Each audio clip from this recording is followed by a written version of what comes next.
Este podcast es posible gracias a Inusual, una comunidad de líderes que no solo hablan de cambio, sino que lo practican. Porque liderar no es hablar de transformación, es atreverse a encarnarla. Soy Xavier Marcet y te doy la bienvenida a mi podcast. El orgullo de tener sustitutos. Tener a alguien que te pueda sustituir, una o varias personas, es un orgullo. Un orgullo. No es una amenaza. Es el resultado de haber hecho las cosas bien.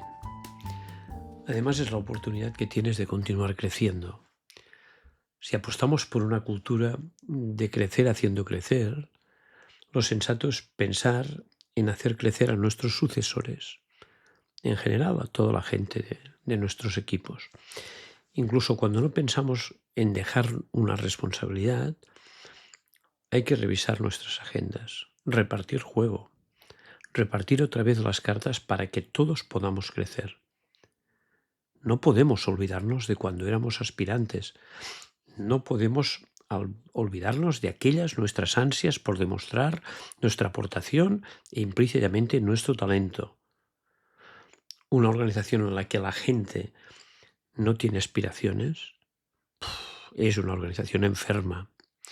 Una organización donde la gente se da codazos por medrar también está enferma. Necesitamos gente con voluntad de responsabilidad, con voluntad de liderar. Necesitamos mucha gente corriendo la banda. Lo único que debemos asegurarnos es que entiendan toda esta gente que liderar es servir, no servirse. Que haya gente corriendo la banda con ganas de entrar en el partido nunca es malo, nunca.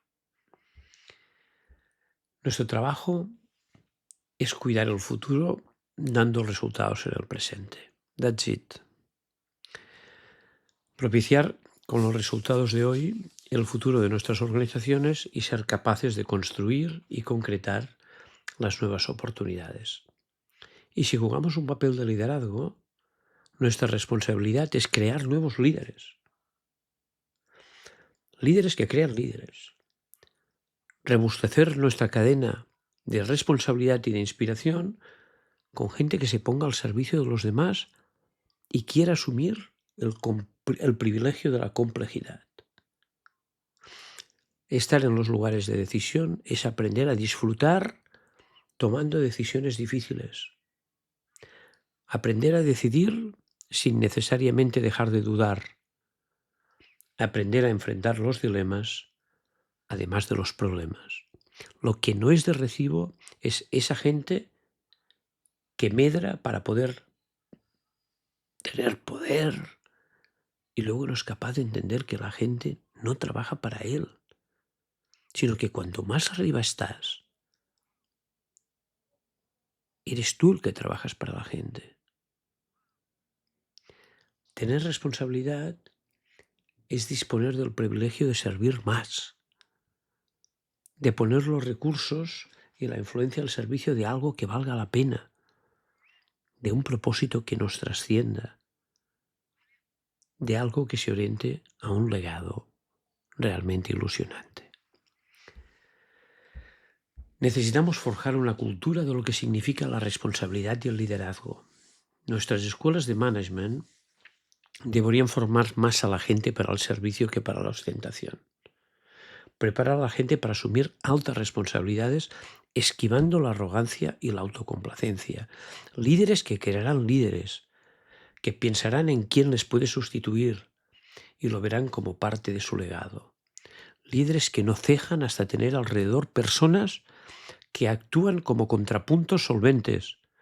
Los contrapuntos son esa gente que desde la lealtad nos pone en nuestro sitio si un día perdemos la humildad. Esa gente que sabe mostrarnos la otra cara de la luna. Esos exorcistas del egocentrismo, militantes del sentido común, los que nos expresan sus reservas, sus dudas, sus intuiciones desde la lealtad. Los buenos contrapuntos nos hacen preguntas que días después continuamos recordando. ¿Y esto es posible? Claro que es posible. Lo he aprendido de mucha gente. Por ejemplo, de Begoña Gasch, de la Fundación El Llinda, una fundación para jóvenes que ofrece nuevas oportunidades a los que quemaron todas las oportunidades muy temprano o a los que nunca llegaron a tenerlas. Begoña es una líder que busca el contrapunto, que no se escuda detrás de un propósito que sin duda es extraordinario. Sirve con un coraje indómito desde la humildad. Sirve desde un coraje indómito desde la humildad. Su legado será inmenso, inmenso. También lo aprendió a Mateo Valero, uno de los grandes de la arquitectura de computadores del mundo, que podría estar esgrimiendo la altivez de su conocimiento inmenso y en cambio solamente nos traslada la sabiduría de quien nunca abandonó la sencillez y la cercanía. Lo he aprendido de muchos líderes empresariales que se sienten verdaderos servidores de su comunidad profesional y de sus clientes. Lo he encontrado en muchas pymes de origen familiar, pero también, tengo que decirlo, en algunas grandes corporaciones. Todos ellos son gente que nunca cayeron en la ostentación. La ostentación es la enfermedad infantil de los pusilánimes. Hay un triángulo que mueve montañas. Talento, pasión, esfuerzo. Pero también hay un triángulo que lo destruye todo. Tontería, altivez, ostentación.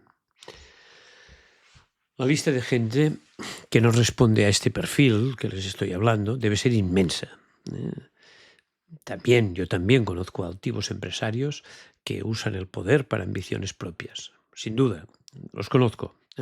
Y también conozco gente muy tóxica que se esconde en organizaciones que tienen propósitos muy nobles. También conozco arrogantes del conocimiento que nunca pasarán de ser unos expertos estirados. ¿Y qué? Lo importante es quién escogemos para inspirarnos. ¿Cómo sabemos rescatar de nuestra trayectoria a aquellos que nos moldearon para crecer y para servir a los demás? Muchos encontrarán su primera inspiración en su padre o en su madre. Qué orgullo si es así. Me siento afortunado de ser uno de ellos. Cada día pienso en ellos, en lo que harían en mi lugar ante una dificultad. Otros los encontrarán en los maestros. Tuve profesores, pero tuve algunos grandes maestros. En mi escuela, en los Escolapios de Terrassa, el senyor Rajadell y el pare Mascaró. En la universidad, el catedrático Josep Fontana. Y después en Berkeley, el que después ha sido un gran amigo, Henry Chesbrook. Les digo los míos. La lista es más larga, pero les digo estos. Pero cada uno tiene los suyos. Otros encontrarán la inspiración en sus primeros jefes, aquellos que les dieron oportunidades que iban más allá de su convencimiento. Otros los encontrarán en gente sin ningún cargo, pero con luz propia, con sabiduría natural. Otros se iluminaron con algunos que les hicieron preguntas que les multiplicaron las ansias de crecer y aprender. Otros descubrieron el poder de la bondad y la enorme tranquilidad que confiere la honestidad.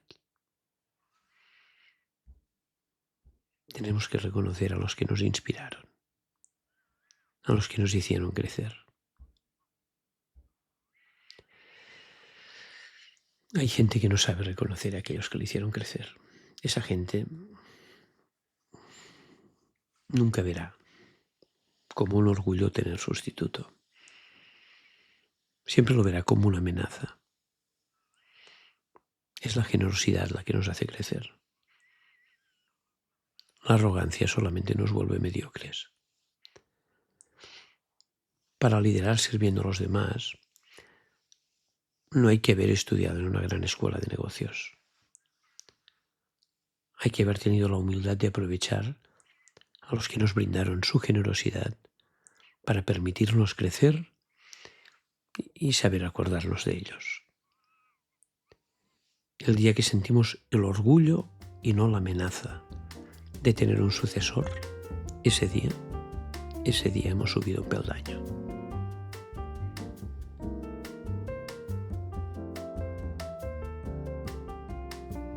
Liderar es asumir la complejidad sin miedo a la incertidumbre. Es entender que lo importante es crecer haciendo crecer. El management humanista no es una teoría bonita, es una práctica exigente. Menos artificio, más autenticidad. Menos procesos vacíos, más propósito real. Este podcast existe porque en Inusual sabemos que el liderazgo no se enseña, se vive. Seguimos en el próximo episodio.